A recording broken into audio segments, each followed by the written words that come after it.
Camarades confinés et confinés, bienvenue à cette 12e édition de Femmes, un maestro en confinement, avec votre maestro, femme, Ouh.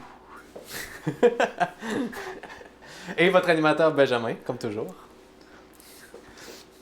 Ce soir, nous vous avons concocté une soirée mouvementée. Vous avez pu le voir à notre entrée. On a essayé de travailler sur Le visuel. le visuel. Le visuel, c'est aujourd'hui. Et aujourd'hui, c'est tout en mouvement. Ouais, voilà. Voilà. Autant musical que visuel. Ben, bonjour tout le monde. Comme toujours, très heureux de vous avoir avec nous pour cette belle soirée. J'espère que vous allez bien et j'espère que vous avez apprécié le concerto pour piano numéro 1 de Tchaïkovski en introduction. C'était un petit clin d'œil à notre cousine Anne-Lie, dont c'est l'anniversaire, qui est pianiste. Bonne fête, Anne. Bonne fête, Anne-Lie.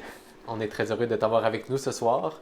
J'ai entendu dire que apparemment tu voulais faire une sieste avant la soirée de ce soir pour être sûr de pouvoir rester jusqu'à la fin. Donc, j'espère que tes parents ont eu un moment de silence pendant cette sieste et que tu as bien dormi. On espère que tu as bien dormi pour pouvoir être avec nous toute Voilà. la soirée. Ouais. Et merci évidemment à leurs parents, à ses parents qui se connectent diligemment à chaque semaine pour venir nous écouter. Dont Isabelle, c'était la fête. La semaine, ouais, en fait semaine. Durant la fin de semaine. Donc, bonne fête en retard également. Nous sommes déjà rendus à notre 12e épisode. 12e épisode. Ouais. Donc, ça veut dire que ça fait au moins 12 semaines que nous sommes en confinement. Non. Ah, ça a commencé avant? Non, ça va faire 13. À la 13e semaine, ça Oui, va faire c'est ça. 12 semaines. On est une semaine en retard. Faudrait en faire 2 dans une même semaine, éventuellement, pour rattraper. Ben, j'ai quand même le goût, une fois, de faire un long live stream de toutes les symphonies de Beethoven. Donc, ça va arriver un jour, mais ce sera peut-être pas 2 dans la même semaine parce que je vais mourir. Merci encore de votre présence. Merci à Benjamin pour l'animation et la vidéo. Boran Zaza, manager. Sarah Douglas, notre assistante dédiée. Et Jeanne Côté, comme la semaine passée, à la modération du chat. Donc, je m'excuse sincèrement. J'ai oublié de mettre Jeanne dans les génériques de fin. Donc, La Jeanne, semaine passée. je suis désolé. Mais donc, n'hésitez pas à nous écrire des questions, des commentaires, des réactions, des suggestions d'œuvres à présenter dans les prochaines semaines afin de rendre Jeanne occupée pendant toute la soirée. J'en profite également pour vous inviter à aimer ma page Facebook, Instagram et YouTube. Je suis maintenant à 29 abonnés. Et donc, quand on sera rendu à 100 abonnés, je vais enfin être capable de changer mon adresse URL. 29, ça a monté de 2 comparativement à la semaine passée. Donc, tranquillement, les choses se passent. Et en vous abonnant à ma page Facebook, c'est la manière la plus simple de suivre l'événement puisque vous avez une notification quand on est en direct. Tout simplement. Tout à fait. Donc, il y a Louis Mathis qui nous dit bonjour. Donc, Bonjour, Louis bonjour Mathis. Louis Mathis. Donc, je vais essayer de ne pas faire trop de mouvements non plus. Je viens de me rendre compte que je me suis trompé de bouton. Pour vrai? Donc, je fais plein de transitions. Donc, on va essayer de ne pas vous écœurer non plus. On va faire ça avec parcimonie. Donc, Est-ce qu'on commence tout de suite avec la première œuvre de la soirée? tout à fait. Donc, la première œuvre cette semaine va servir à convaincre mon frère de l'aspect soliste du basson. Et après le concerto de clarinette de la semaine passée, ça va permettre de continuer la série des pièces solistes pour instruments un peu moins conventionnels. Donc, j'imagine qu'il faut montrer aux gens qu'est-ce qu'un basson, c'est ça? Exactement. Parce que c'est pas un instrument tant connu. On comprend pourquoi. Donc, j'ai donné quelques photos à Benjamin. Vous allez pouvoir les avoir à partir de maintenant à l'écran. Voici.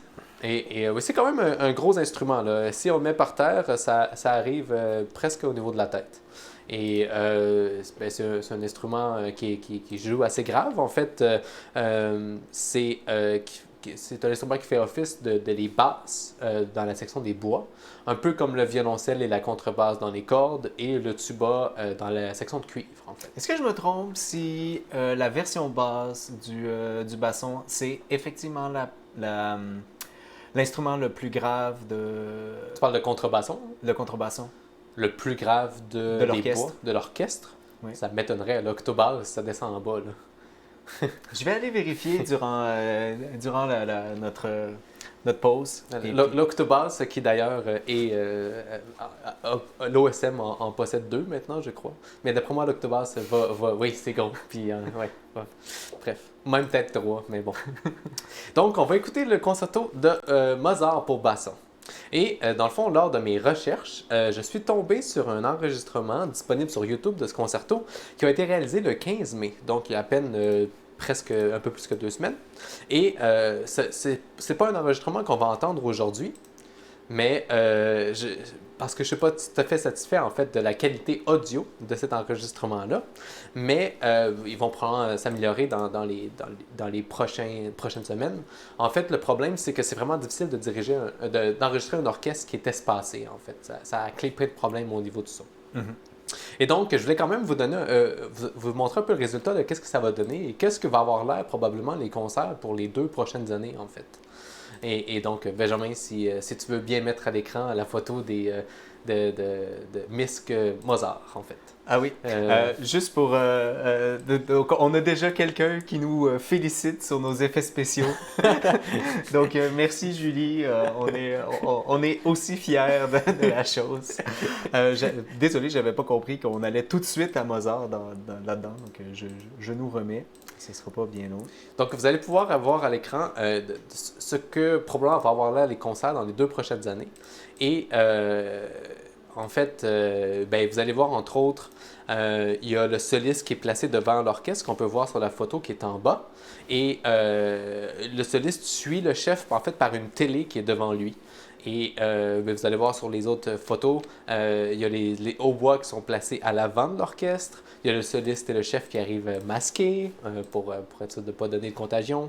Et la scène au grand complet est utilisée probablement par le tiers d'un orchestre normal, en fait. Ouais, donc le concept de philharmonique, mais... Ça va être difficile là. Ça ne se fait plus. Ouais. Et donc, voilà, pour cet petit espace vers le Radio Francfort. Puis pour ceux d'ailleurs qui seraient intéressés, l'Orchestre symphonique de Montréal va présenter un concert en ligne demain soir sur leur page Facebook à 19h pour célébrer le début du déconfinement.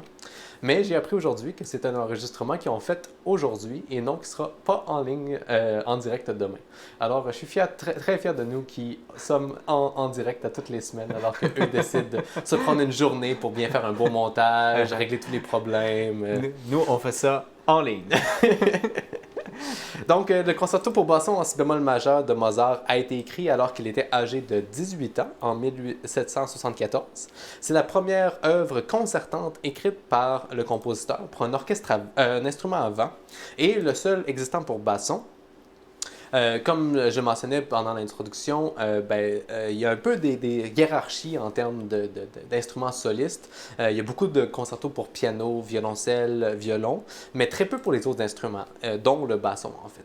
Puis probablement que c'est un peu causé par le fait qu'il y a des instruments qui ont été créés plus tard dans l'histoire de la musique et qui ont été développés au niveau de la virtuosité plus tard en fait aussi. Même au niveau du piano, il y a beaucoup de choses qui seraient incapables de jouer du répertoire qui a été fait, par exemple, en 1800, avant 1800, juste parce que le piano n'avait pas la touche qui était possible de jouer ces notes aussi vite, par exemple. Tout à fait. Donc, nous allons entendre un enregistrement de Mathis Steyer.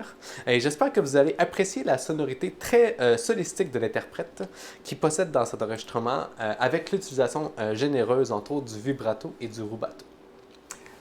Juste pour mentionner, le cactus fait encore office de discussion. Et donc, il nous demande si c'est notre porte-bonheur. Peut-être. Pourquoi pas oui? Pourquoi pas oui? Il n'a pas fonctionné pour les 2 premiers mois et demi, mais après ça va bien. Si vous vous demandiez, le nom du cactus, c'est Picole.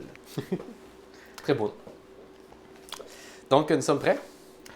Nous sommes prêts à écouter la première pièce, tout à fait. Le concerto pour basson en si bémol majeur, Köchel 191 de Mozart, premier mouvement, avec le bassoniste Mathis Steyer, le WDR Symphony Orchestra avec Christian Macellaro.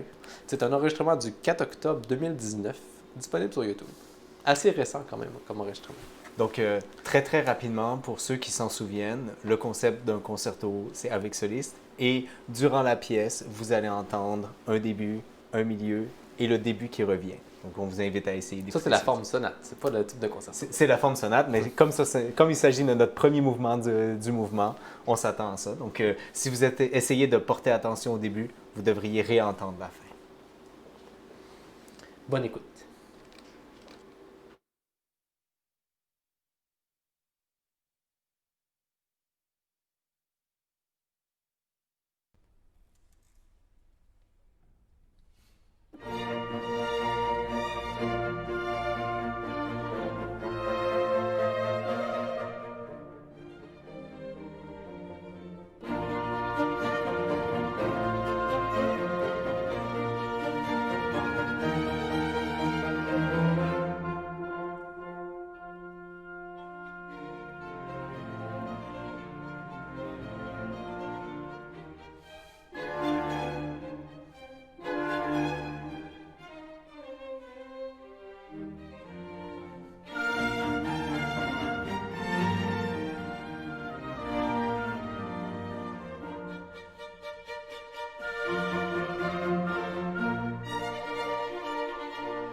Alors, Benjamin, est-ce que tu es convaincu? Est-ce que c'est un instrument soliste ou pas? Tout à fait, tout à fait. En fait, ce que je trouve particulièrement... Ok, je m'excuse au bassoniste, là, mais ce que je trouve risible avec cet instrument-là, c'est le fait que le mouvement de bouche nécessaire.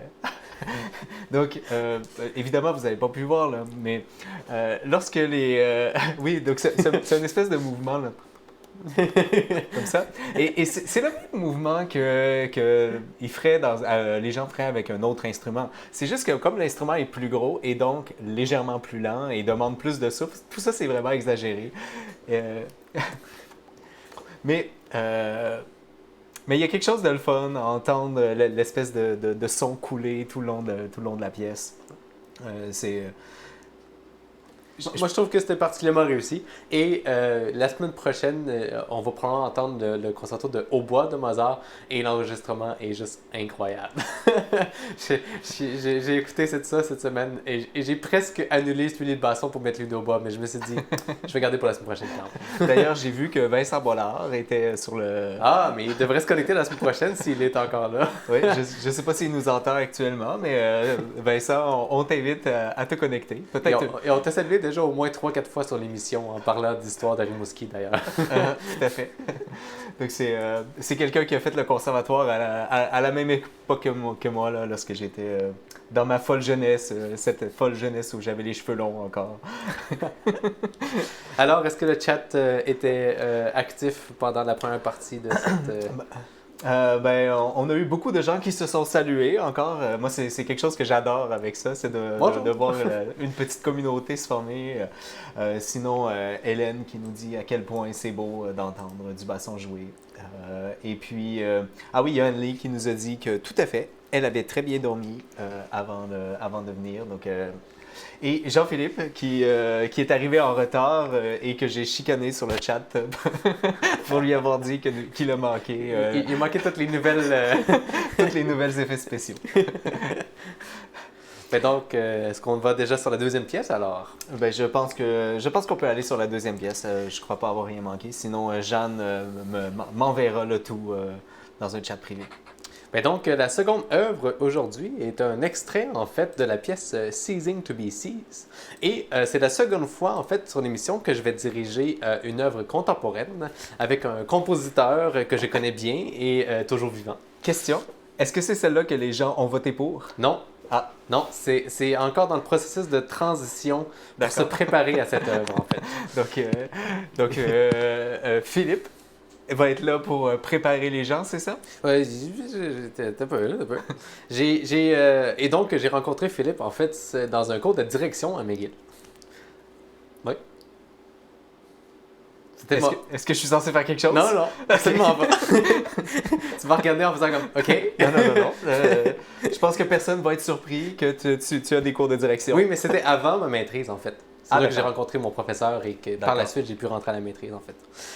Il est vraiment toujours agréable à côtoyer, de bonne humeur. Et j'ai même, en fait, créé une de ses pièces au violon qui s'appelle Tickle. Et j'espère que je vais pouvoir la rejouer un jour dans le futur. Et... Puis, en fait, lorsque j'ai retranscrit ma partition de Gershwin dans le mois de janvier, que j'allais préparer pour mon récital, qui a été annulé, en fait, Philippe a été d'une grande aide parce que lui aussi est en train de travailler de longues heures à la bibliothèque pour préparer un travail pour son professeur, en fait.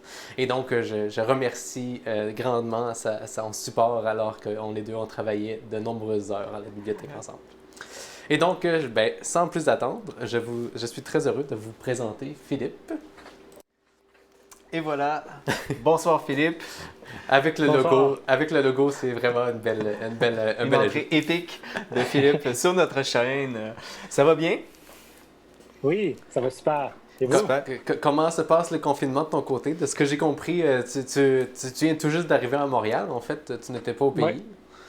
Oui, j'étais en Suisse pendant 3 mois, juste avant que toutes les bordures se ferment, évidemment. Et j'étais là pour visiter ma blonde et il fallait que je revienne, évidemment, parce que mon visa était expiré.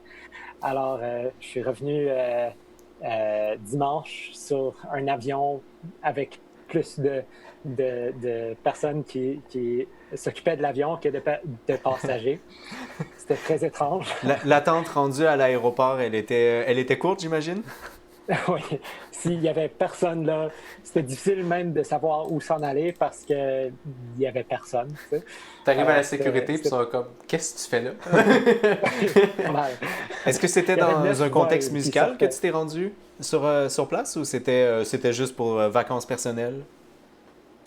C'était pour visiter ma copine qui habite là-bas en ce D'accord. moment. À cette époque-là, Elle où va on pouvait encore déménager ici. réfléchir à partir au loin, sortir de C'est Montréal, c'était pas une aventure. Oui, c'est ça. Alors, j'ai parti exactement au bon moment parce que sinon, tu sais, si j'avais parti, je suis parti en début mars environ. Puis là, j'étais juste pogné là pendant un bout. Puis j'étais comme, ah, c'est correct. c'est c'est bien.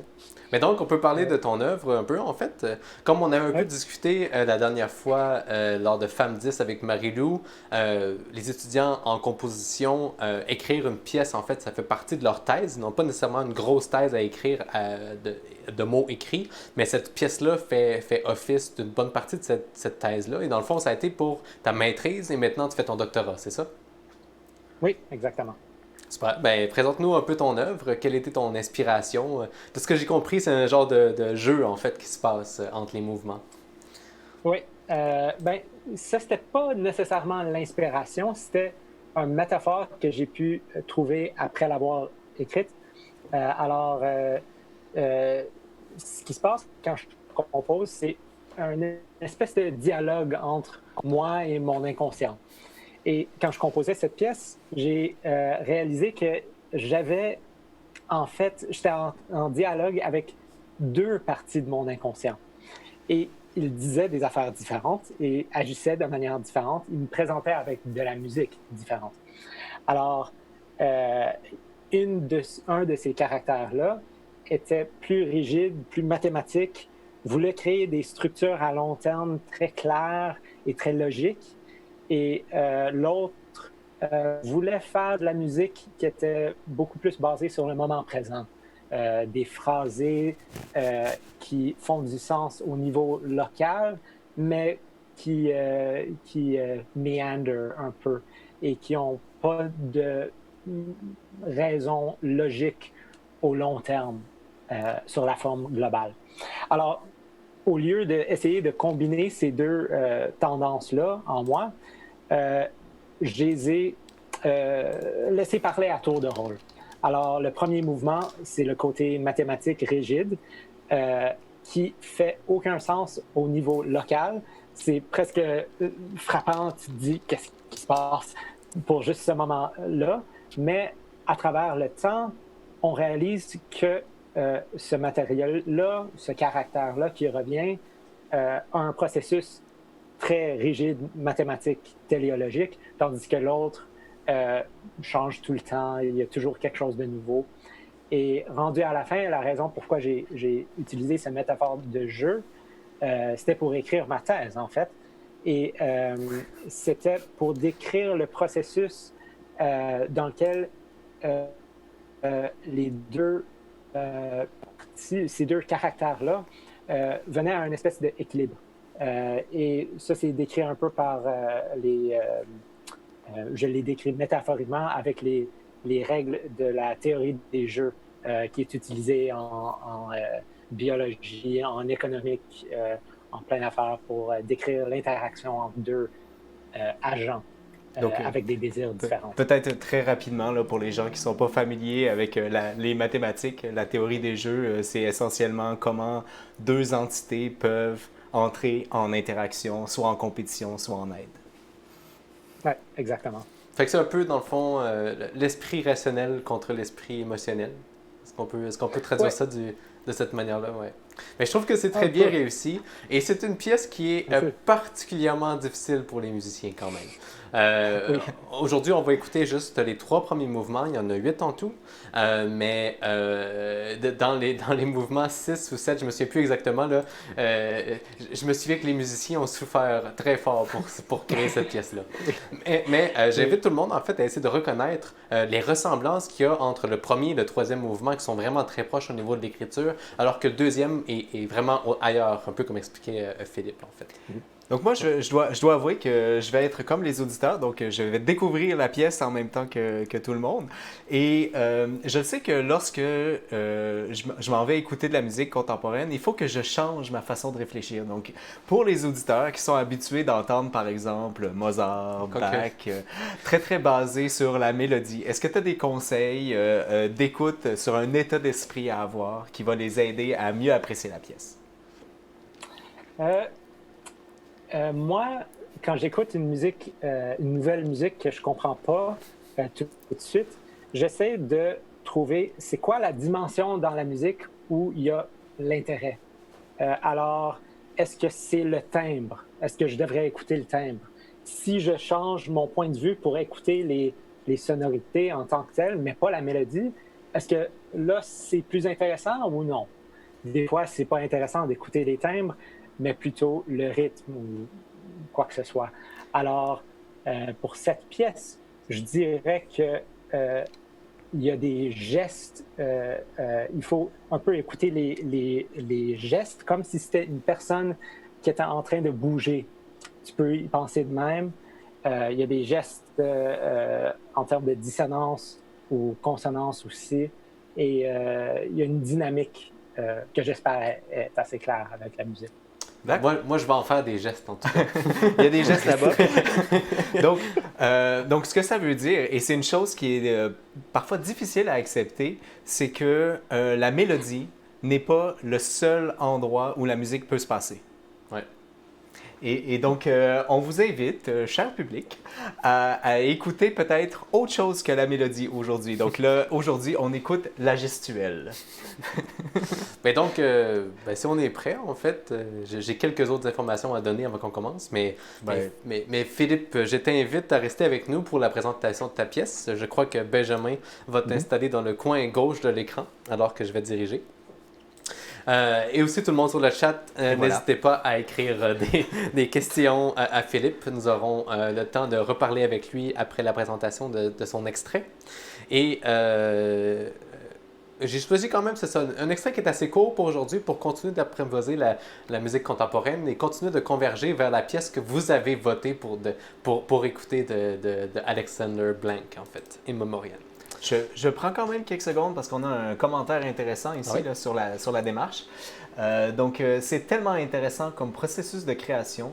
Quand on n'est pas du monde de la musique, on écoute sans réfléchir à l'interdisciplinarité. Ouf, ça n'a pas été facile. L'interdisciplinarité qui se cache derrière ce que l'on écoute. De la psychologie, de la philosophie et de la musique derrière la musique que l'on écoute. C'est génial. J'écouterai différemment la musique à l'avenir. Ben, merci Philippe pour cette occasion, mon Dieu. Et dernier petit détail intéressant, Tomo, que vous avez rencontré la semaine passée, la violoniste qui est venue présenter son projet de soutien alimentaire pour les sans-abri, est l'une des musiciennes de l'ensemble que vous allez entendre en fait. C'est un moment intéressant. Donc, si on est prêt. Tout à fait. Il faut juste que je retrouve ma page. Donc,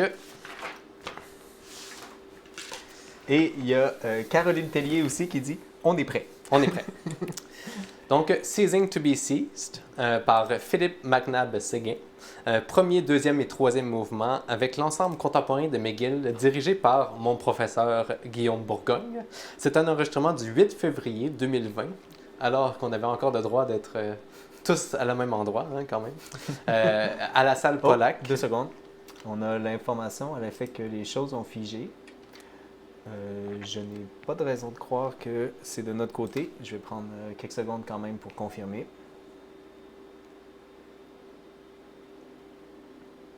Tu peux continuer à parler. Il ne faut juste pas lancer la pièce.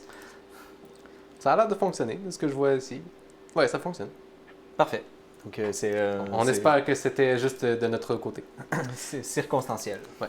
Et donc, voilà, c'est un enregistrement du 8 février 2020 à la salle Pollack à McGill, qui est disponible sur YouTube. L'enregistrement qui est disponible sur YouTube, ce n'est cependant pas lui de l'ensemble, c'est un enregistrement fait par ordinateur, en fait. Bonne écoute. Bonne écoute.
Bravo, Philippe. Bravo! C'était une petite pièce aujourd'hui pour l'expérience contemporaine. Merci. En termes de longueur, ça m'a rappelé les pièces de Webern que j'ai jouées. Oui, c'est vrai. Ouais. Oui, C'est assez proche.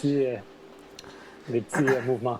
Évidemment, la pièce au complet, normalement, c'est autour de 25 minutes, si je me souviens bien. C'est quand même... 20 minutes. Ouais, 20 minutes. Peut-être ça. C'est tellement compact que ça fait psychologiquement comme 25 minutes. Surtout qu'on arrive, si je me souviens bien, le 6e mouvement, là, ça, c'est difficile. Là. Ouais. Vraiment. Et merci de nous avoir permis de jouer cette pièce-là encore. Est-ce qu'il y a des commentaires qui venaient du chat? Oui. Mais juste 2 secondes avant, apparemment, il y a un petit bug de son et je pense que je sais d'où ça vient. Donc, je vais simplement supprimer une caméra comme ça. Ça devrait régler le problème de ton. Donc, si vous avez encore un petit peu d'écho, vous pouvez me le dire, mais ça devrait être réglé. Oui, on a eu un commentaire vraiment intéressant que j'ai trouvé. Parce que, encore une fois, c'est quelque chose qu'on a discuté par le passé, là, mais le fait d'être nous devant un chef, c'est naturel, entre guillemets, mais les gens ont évidemment pas cette chance-là la plupart du temps. Ouais. Et donc, ce qui est mentionné, c'est super d'être devant le chef pour écouter une œuvre contemporaine. On saisit mieux les dynamiques. Oui. La différence entre ça. Donc, on comprend beaucoup mieux à quoi ça sert, en fait, de voir le... Parce que les musiciens, en fait, est la réflexion du chef, là, d'une certaine manière, en fait. Exact. Donc, de voir l'original, que lui, c'est un enregistrement, mais bon, on n'en parlera pas trop. Philippe, est-ce que toi, tu as eu l'occasion de diriger tes propres pièces? Non, pas ma propre pièce. J'ai dirigé un peu une chorale de barbershop pendant un petit bout, mais ça, c'était ma seule... Et un peu dans le cours de direction, l'ensemble du cours de direction, mais c'était les seules occasions où j'ai dirigé. OK. Le barbershop, là, on vient de toucher à une corde sensible. Barbershop. OK. On n'a évidemment pas l'occasion là, ici de vous montrer c'est quoi, là, mais si vous avez l'occasion d'aller écouter du barbershop, Ça vaut la peine. Oui, C'est quelque chose. oui, Ouais, c'est c'est vraiment extraordinaire, ce type de pièce-là. Donc, normalement, après une pièce contemporaine, quand le compositeur peut être dans la salle, on l'invite à monter sur scène pour saluer la foule. Alors, mais on fait ça aujourd'hui, mais à distance, en fait. On permet Donc, on prend les applaudissements. Bravo à Philippe. Je retransmets les applaudissements du chat vers notre lien Zoom. Et il faut que je remercie aussi, premièrement, toi, Fred, pour avoir m'invité, mais aussi l'ensemble de musique contemporaine qui a joué cette pièce, parce que, comme tu as dit, c'était une pièce très difficile, puis tout le monde était vraiment... ils ont vraiment mis tout l'effort qu'ils pouvaient pour le faire, parce que ça prenait tout cet effort-là, et j'étais vraiment content du résultat. Alors, bravo. Bravo aussi à Guillaume, mais oui, j'avais parlé à beaucoup de musiciens, puis ils ont vraiment travaillé fort pour que ça fonctionne. Ah, c'est sûr. Et Guillaume, il a fait une super bonne job à vraiment utiliser le temps de répétition super bien et de focusser, c'était super. Fait que, merci. Avant de te laisser partir, Philippe, on a Anne-Lie, dont c'est la fête aujourd'hui, on le rappelle, qui a demandé combien de temps ça a pris à faire la pièce, donc je pense qu'elle veut dire à la composer, et elle demandait s'il y avait un maximum de notes que tu devais utiliser. On peut aussi donner le point de comparaison que Marie-Lou, ça lui a pris 1 an pour composer les animaux et leurs hommes qu'on a entendus il y a 2 fois. Donc maintenant, du côté de Philippe... C'était à peu près pareil. Je dirais 1 an de temps concentré sur cette pièce-là, mais il y avait une période où j'ai commencé la pièce, je l'ai laissée de côté. En fait, j'ai écrit tout un mouvement de 7 minutes qui était supposé d'être dans cette pièce-là, mais que j'ai juste complètement mis dans le trash. Et là, j'ai commencé à travailler sur mon système harmonique. J'ai retravaillé mon langage complètement, en fait, juste des bases, mes outils. Et là, je l'ai vraiment travaillé pendant, je sais pas, peut-être c'était un peu moins qu'1 an rendu à ce point-là, mais en tout, disons 1 an. Et combien de notes maximum tu avais? J'ai comptait. Là. Ça dépend quel instrument. Il y a des instruments. Le pianiste, il y a eu beaucoup de notes. Donc, Merci donc au Anne-Lie, pianiste Paul qui l'a fait. Là. Wow. Anne-Lie, tiens-toi pour dit, si jamais tu joues cette pièce-là, tu vas avoir beaucoup de notes éventuellement à jouer. Oui, beaucoup de notes. Ben voilà. Merci beaucoup, Philippe, de t'être joint à nous pour cette soirée. Merci de ta présence. Merci encore à toi. Re-bienvenue au Québec. Oui, j'imagine que là, tu es en confinement pour les 14 prochains jours. Oui, exactement. Je suis très chanceux que mes parents habitent à Montréal, à la Rive-Sud. Alors, ils m'amènent la bouffe. Ils D'accord. les déposent, puis là, ils courent pour pas être contaminés. Bon, ben, bonne chance pour ton confinement. Oui, merci à toi. Merci, bonne soirée. C'était toujours un peu drôle pour moi, en fait, comme entrevue, puisque, ben, vous avez bien entendu, Philippe parle bien français, mais dans le contexte de McGill, la majorité de nos interactions, en fait, sont en anglais.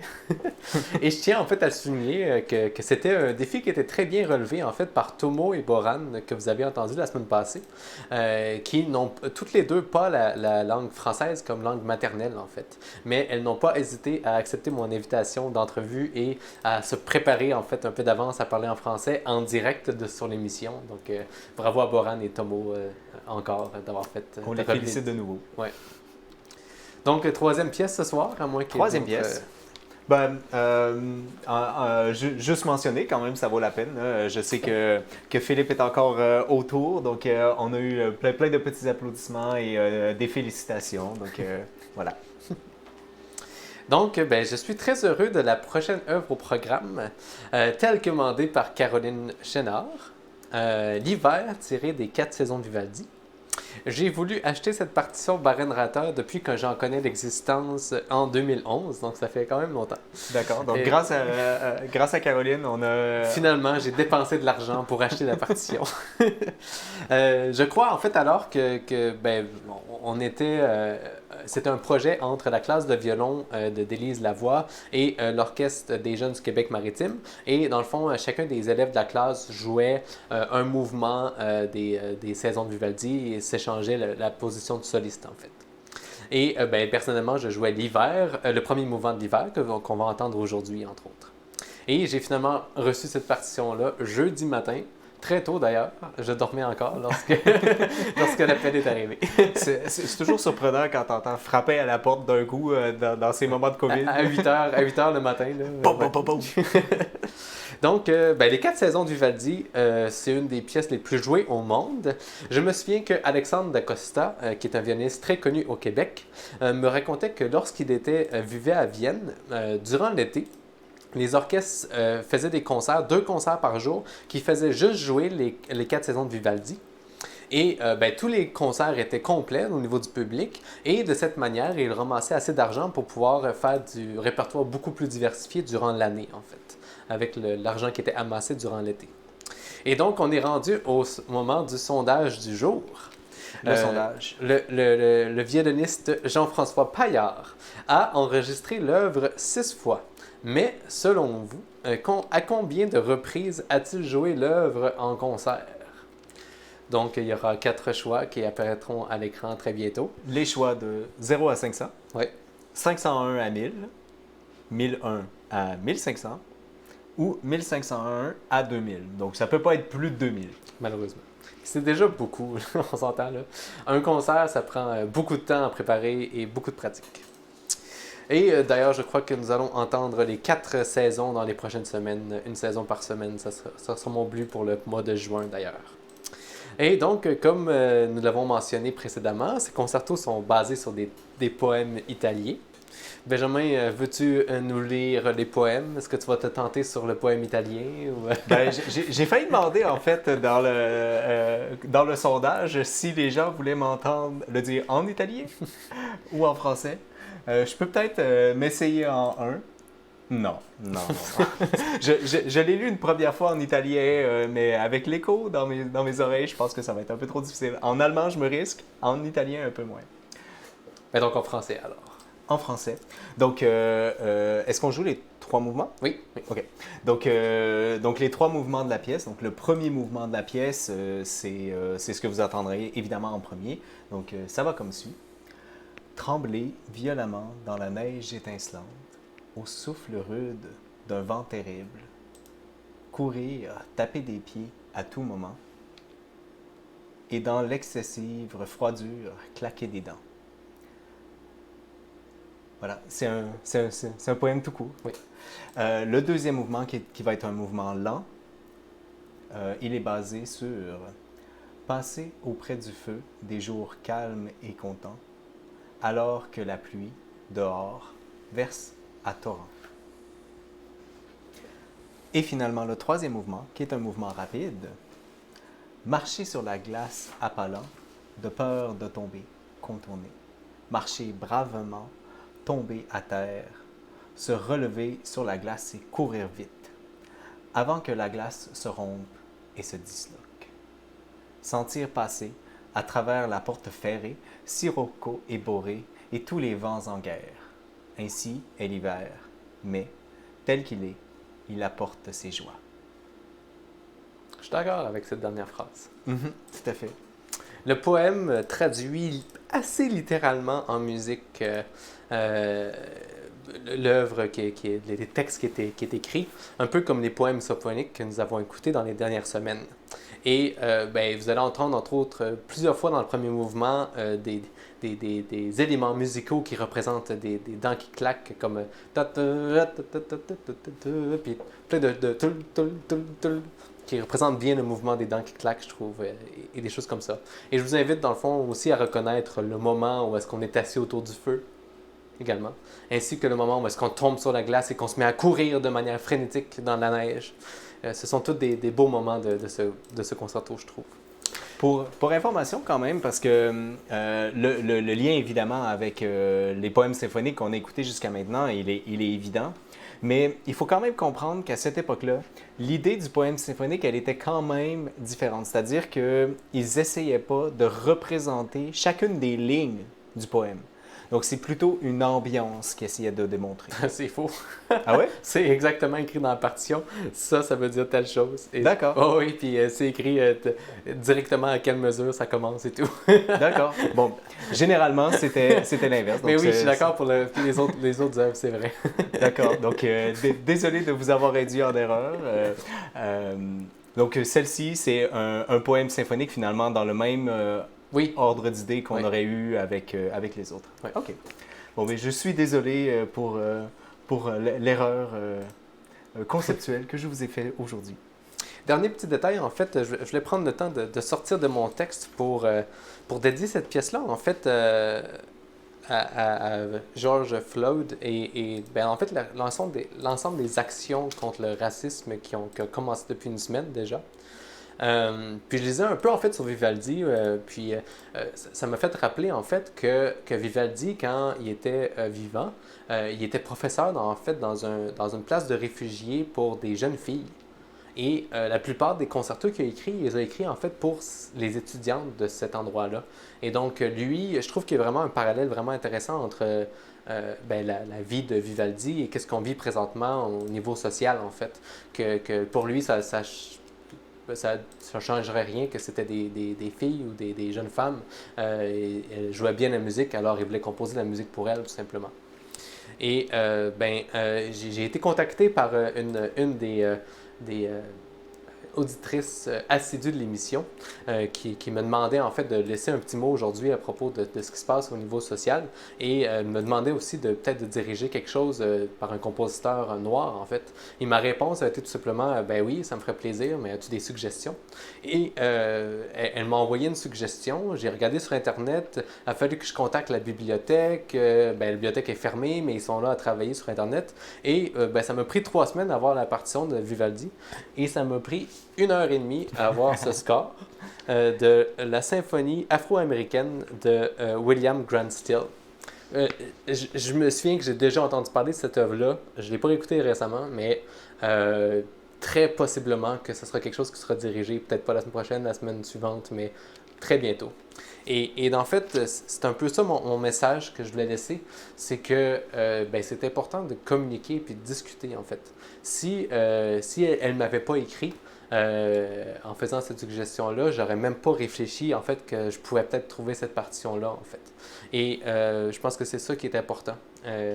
Au milieu des années 1990, non, 1900, au niveau des années 1900, on attaquait souvent les Juifs, en fait, à cette époque-là. Et aujourd'hui, c'est beaucoup les musulmans, les Noirs, les Autochtones.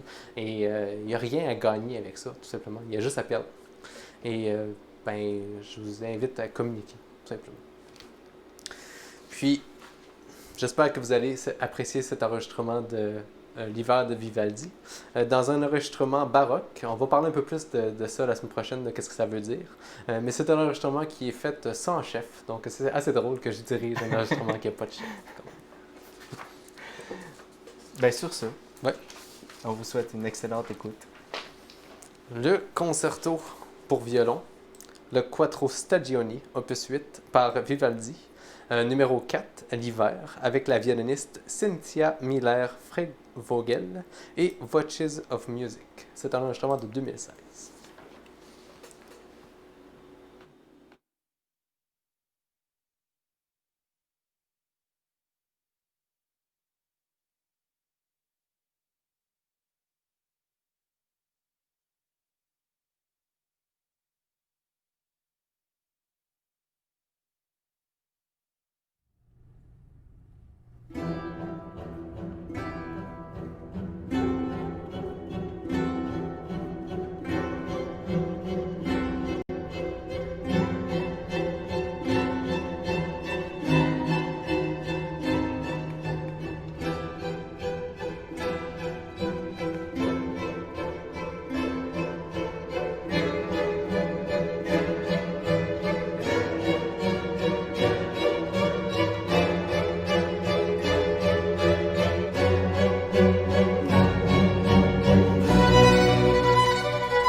C'est une belle pièce.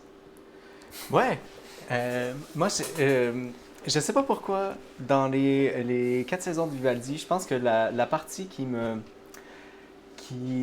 touche le plus, et je pense que c'est le seul compositeur qui a réussi à faire ça, c'est les mouvements-là. Mhm. J'ai joué le troisième, l'automne, et le mouvement-là, il dure 4 notes. J'exagère à peine. Non, mais les compositeurs baroques, ça arrive quand même régulièrement. Là. Et des fois, c'est juste une note. Là, C'est juste une note, ouais. Et ce mouvement-là, il est tellement beau. On va l'entendre dans les prochaines semaines. Ça va venir, ça va venir. Et je voulais quand même, avant qu'on passe à la dernière pièce de la soirée, vous présenter un petit extrait drôle de la pièce, de cette pièce-là, en fait, interprétée par Itzhak Perlman. Itzhak Perlman, que vous devez probablement connaître, qui est un violoniste très très connu, un des meilleurs au monde, en fait. Si vous n'avez pas d'idée qui est Itzhak Perlman, imaginez le meilleur musicien violoniste qui existe. C'est pas loin de ça. Ouais.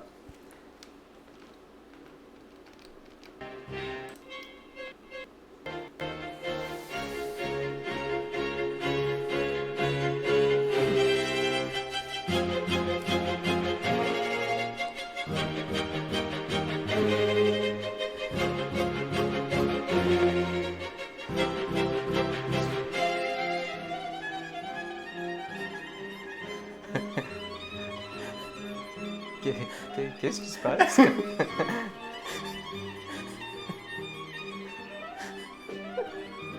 T'avais jamais entendu? Non.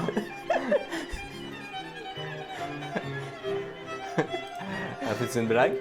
Oui, en fait, c'est une série de vidéos sur YouTube, en fait, où est-ce qu'ils prennent un enregistrement très très connu, incroyable de la musique classique, et qui changent l'audio, en fait, pour faire quelque chose qui a absolument aucun bon sens. Donc, chers amis, ce n'était pas Isaac. Malheureusement, non. Mais ça fait partie des petites blagues de musiciens, en fait. Donc, est-ce qu'il y a quelques commentaires sur le chat ou questions?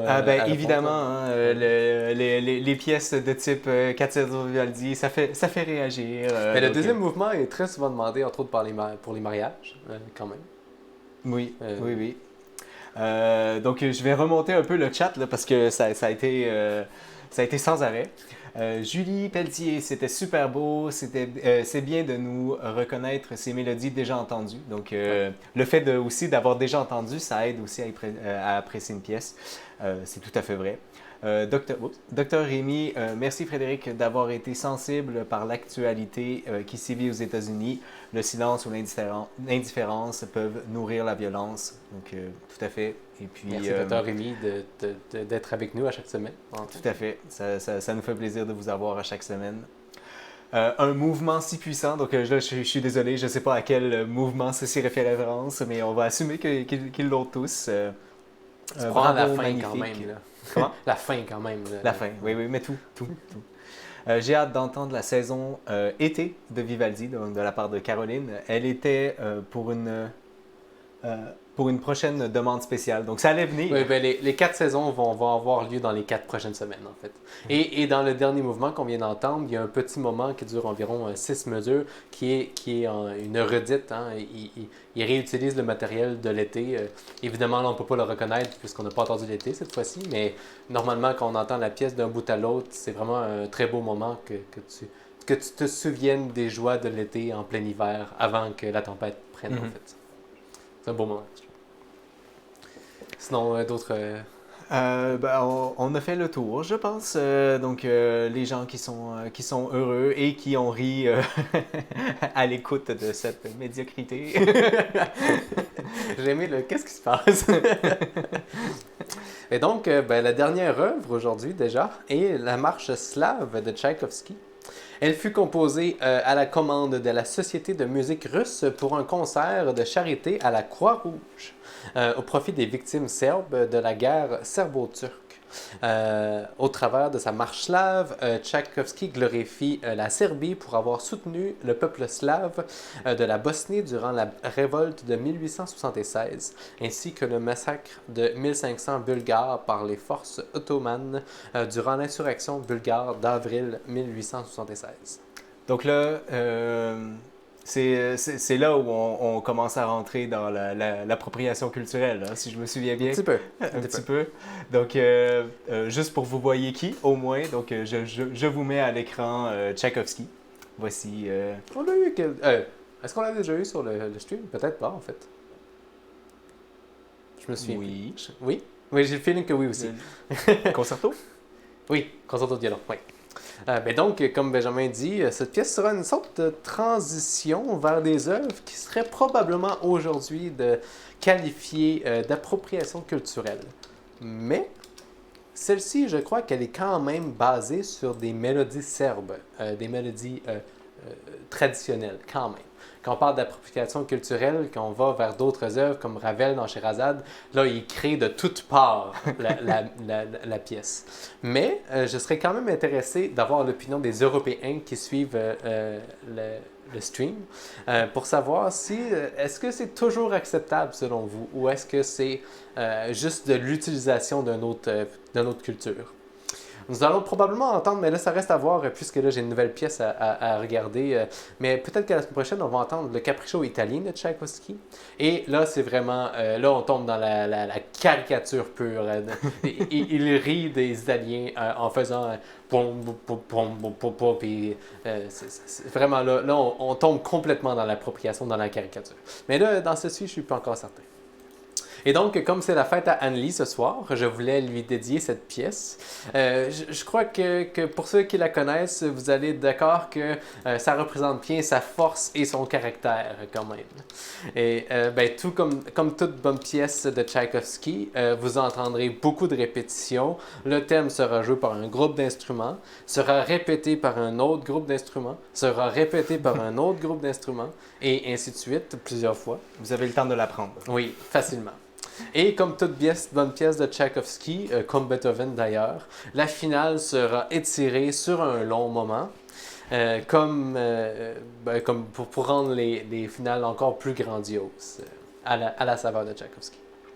La blague, c'est qu'en fait, Tchaïkovski, ça ne finit jamais plus de finir, mais c'est tellement le fun. Oui, c'est ça. Et donc, si on est prêt... Je pense que nous le sommes. Je sais que on m'a dit qu'il y avait un petit problème de décalage de son, donc j'ai essayé de libérer de la RAM de mon ordinateur. Donc, espérons que ça va se remettre à jour. Et donc, j'ai perdu ma pour dédier à notre petite cousine Anne-Lie, la marche slave en si bémol mineur, opus 31 de Tchaïkovski, le Tokyo Philharmonic Orchestra, dirigé par Mikhail Pletnev. C'est un enregistrement du 15 mars 2019 à Tokyo, disponible sur YouTube. Bonne écoute.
Bravo! Bravo! C'est la pièce parfaite pour soulever les foules quand même.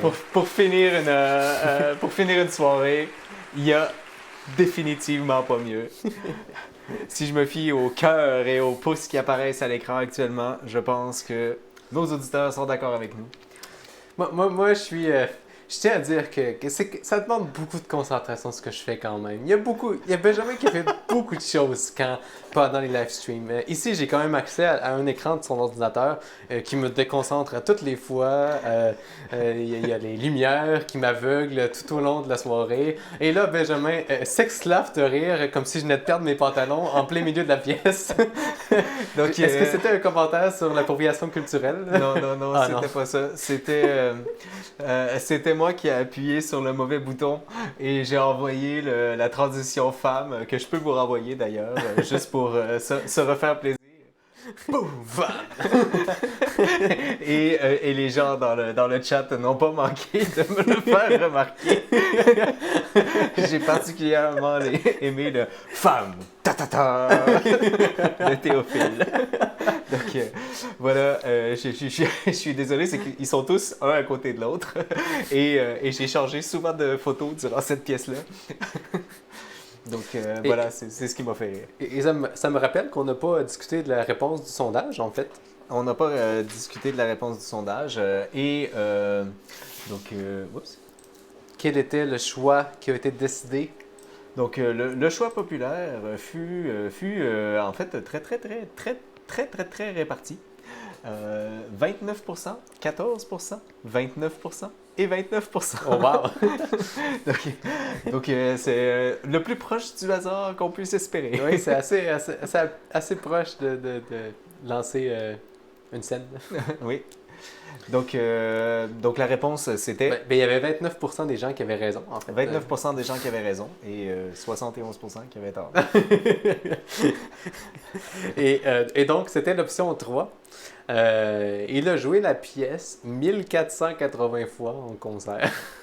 Ça fait beaucoup de fois en concert. Ça fait beaucoup de fois en concert. Il faut dire que c'est quand même une œuvre qui demande énormément d'énergie.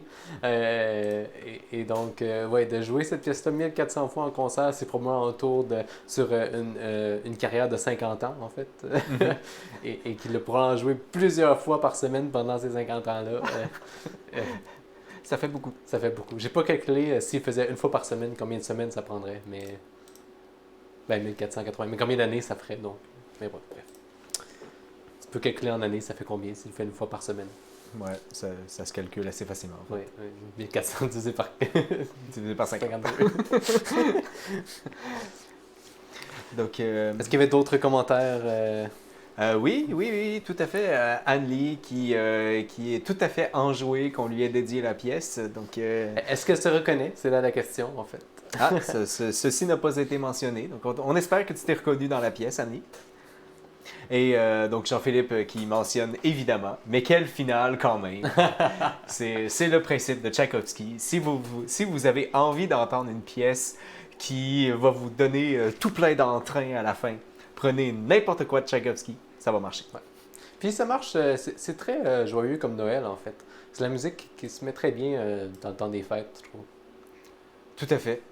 Le Casse-Noisette qu'on a en tête, mais toutes les symphonies aussi. Beaucoup de Tchaïkovski sonne beaucoup Noël, je trouve. Mm-hmm. Il y a Hélène qui se demande est-ce que, comme les chanteurs, il finit par ne plus l'aimer? Donc, elle fait référence au fait qu'il a joué 1480 fois la pièce. C'est une bonne question. Probablement, en fait. Je sais pas, parce que t'es pas obligé de la jouer. Non. Si c'est pas ce qui t'intéresse. Dr Rémi qui nous dit merveilleux, soirée encore réussie, à la semaine prochaine. Donc ça nous fait plaisir de savoir que vous avez déjà planifié de venir la semaine prochaine. C'est pour ça qu'on fait ça. Oui, exactement. Et voilà. Voilà, je te laisse le mot de la fin, Fred, avant de... Oui, est-ce que tu veux mettre la vue de toutes les caméras pour ce mot final? On peut faire ça. Donc, il y en a une qui a disparu. En effet. On va juste faire ça. Puis voilà. il y a celle-là qui est là aussi. Oui. Ah oui, j'ai déjà...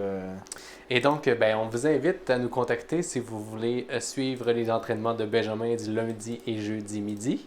Donc, je tiens à mentionner que Ça a été- Caroline nous a contactés, mais ne s'est pas présentée. Donc, je la tiens pour demain. Hein. Demain, nous avons une activité. Midi. Demain sur l'heure du midi. Donc, voici toutes les caméras que nous avions aujourd'hui pour faire ce petit montage. Oui, il y en a une qui n'a pas fonctionné. Ouais, ben, elle fonctionne pas très bien celle-là. Et donc, la semaine prochaine, comme je l'ai mentionné un peu, je vais pouvoir en présenter un deuxième extrait des Saisons de Vivaldi. On va avoir une entrevue avec Frédéric Lambert, le concerto de hautbois de Mozart, peut-être le capriccio italien de Tchaïkovski, mais là, avec la symphonie afro-américaine, je dois un peu repenser à ce que j'ai planifié. Et ben, on vous remercie chaleureusement de votre présence, comme toujours. Merci à Benjamin à la technique et à l'animation et aux vidéos. Et aux femmes.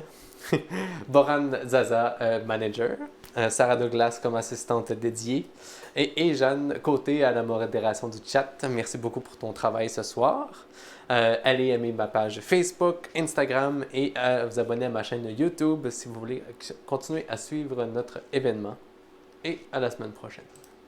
Donc, sur ce, on vous souhaite une excellente semaine. J'espère que vous allez être de nouveau des nôtres pour Femmes édition 13. Et d'ici là, ben, portez-vous bien. Bonne semaine.